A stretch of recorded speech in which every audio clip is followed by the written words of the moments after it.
तो कल एनटीए की तरफ से एक ऑफिशियल नोटिफिकेशन आया हुआ है और कई लोग उस पर वीडियो बना रहे हैं, इसके ऊपर रिएक्शन दे रहे हैं, इसको रोस्ट कर रहे हैं।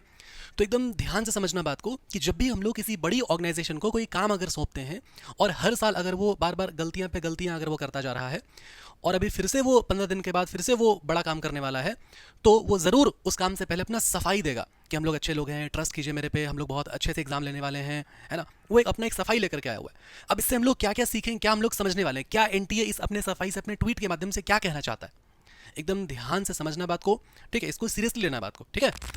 क्योंकि बहुत सारे बच्चे ऐसे हैं जो इस ट्वीट को देख करके पैनिक में हैं, बहुत पैनिक में हैं।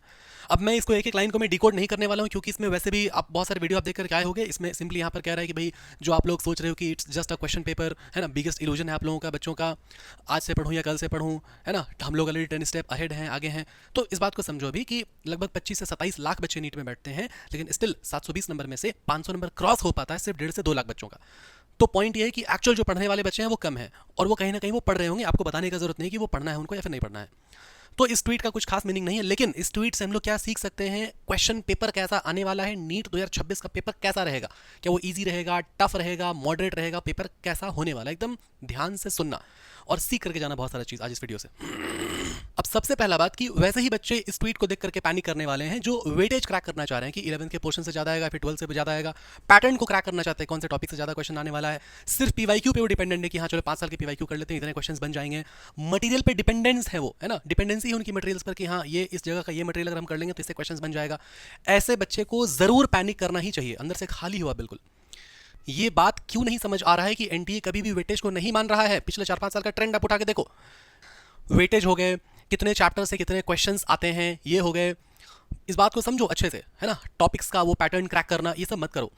एनटीए बहुत अनप्रेडिक्टेबल चीज़ है, ये कभी भी वक्त जज्बात सब कुछ पलट के रख देगा। तो अभी सुनो, ध्यान समझो बात को। पैटर्न क्रैक नहीं करना है, ये हमेशा ये गेस नहीं करना है किसे क्या आने वाला है, रूट्स पे काम करो। कुछ चीजें हैं जो फिक्स होती है। क्या फिक्स होती है भाई? तो कुछ चीजें हैं जो फिक्स होती है कि जेनेटिक्स से पक्की बात है कि क्वेश्चंस आएंगे ही आएंगे, टफ क्वेश्चन आएंगे, कंसेप्चुअल क्वेश्चन आएंगे। जेनेटिक्स में आप देखोगे तो molecular basis of inheritance, one of my favourite chapter, इसको मिक्स करके दे सकता है बायोटेक से, बायो मॉलिक्यूल से, और सेल में जो आपका ओल्ड एनसीईआरटी पेज नंबर 138 139 में न्यूक्लियस वाला टॉपिक, तीनों चारों चीज को मिक्स करके दे सकता है। आप जब पढ़ते हो क्लास 12th में मॉलिक्यूलर बेसिस ऑफ इनहेरिटेंस में, टॉपिक का नाम है packaging of DNA helix, right side में पेज नंबर 99 या 100 होगा, वहां पर आप चेक करोगे जब आप पढ़ते हो ना क्रोमेटिन के बारे में, तो क्रोमेटिन के बारे में लिखा होता है कि क्रोमेटिन बना होता है डीएनए और प्रोटीन से मिलकर के। अगर वो यूकैरियोट है तो वहां पर हो जाता है क्या, हिस्टोन प्रोटीन। तो मतलब यहां से आपको ये समझ में आता है कि भाई जो एक क्रोमेटिन है वो डीएनए और हिस्टोन प्रोटीन से मिलकर बना हुआ है। लेकिन जब आप पढ़ते हो क्लास 11th, चैप्टर का नाम है सेल, टॉपिक का नाम है nucleus, page number 139 right side में, वहां पर आप देखोगे टॉप में लिखा हुआ ऊपर में कि जो क्रोमेटिन है वो बना हुआ होता है डीएनए का, हिस्टोन का, नॉन हिस्टोन का, आरएनए का, ये सारा ही आ जाएगा ऑप्शन में। इस तरह से मिला के आपको पढ़ना, एकदम ध्यान से ध्यान दो, सुनो।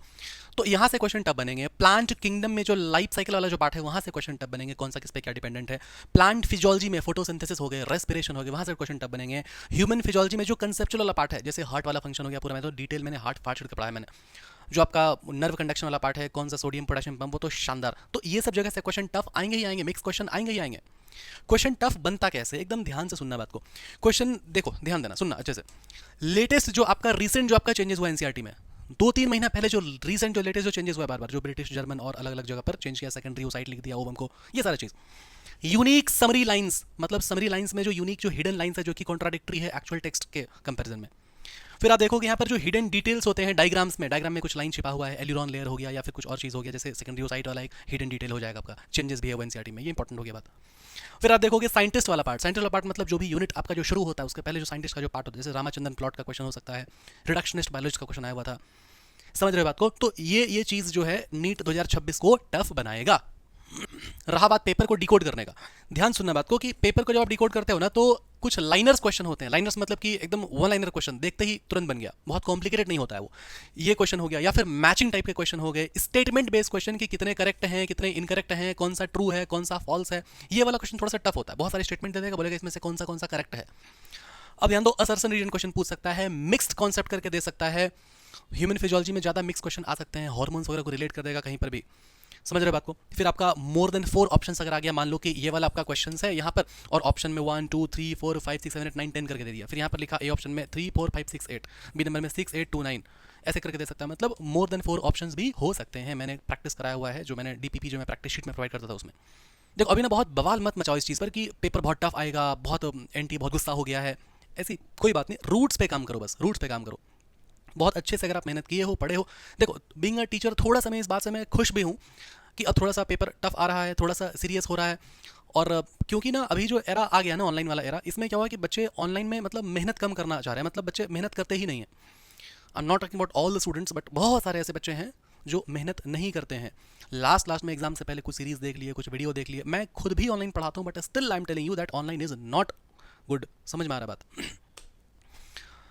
तो अभी देखो, सुनो ध्यान से, नीट एग्जाम हो चाहे कोई भी एग्जाम हो, इस बात को समझना, 90 क्वेश्चंस आपके आते हैं बायो में, उसमें से 30 to 40% क्वेश्चन जो है, मतलब 30 to 40 क्वेश्चन जो है वो इजी रहेगा, बेसिक रहेगा, तुरंत बन जाएगा आपसे।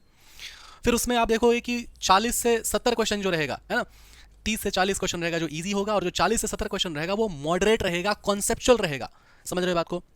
फिर जो आपका 10 से 20 क्वेश्चन जो बचा रहेगा वो रहेगा टफ और मिक्स टाइप का क्वेश्चन, जो कि सिलेक्शन डिसाइड करेगा, रैंक डिसाइड करेगा, वैसा क्वेश्चन जो कि एक क्वेश्चन, दो क्वेश्चन, हार्डली 3 क्वेश्चन, है ना, हार्डली 3 क्वेश्चन, जो कि या तो शायद हो सकता है एनसीईआरटी से बाहर हो, है ना, एक आध ही रहता है। हर साल हम लोग मार्जिन में लेकर के चलते हैं कि एक आध क्वेश्चन होता है एनसीईआरटी से बाहर रहे। लेकिन जो बच्चा इतना प्रैक्टिस कर लेता है, इसके नॉलेज से वो इसको सॉल्व कर लेता है।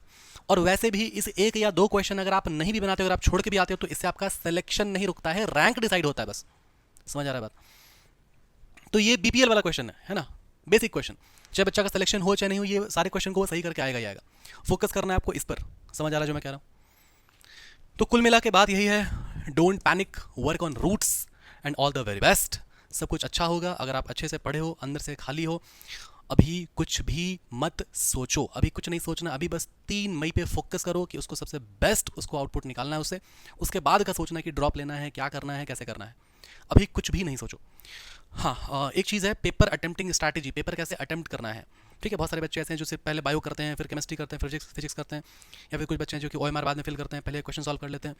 तो पेपर कैसे अटेम्प्ट करना है, किस तरह से आपका मार्क्स बढ़ सकता है सिर्फ पेपर अटेम्प्टिंग स्ट्रैटेजी को इंप्रूव करने से, इसका वीडियो अगर आपको चाहिए तो आप कमेंट कर देना, मैं वीडियो ले आऊँगा आपके लिए। ठीक है, तब तक के लिए पढ़ाई करते रहें। All the very best. जय हिंद, जय भारत, लव यू ऑल।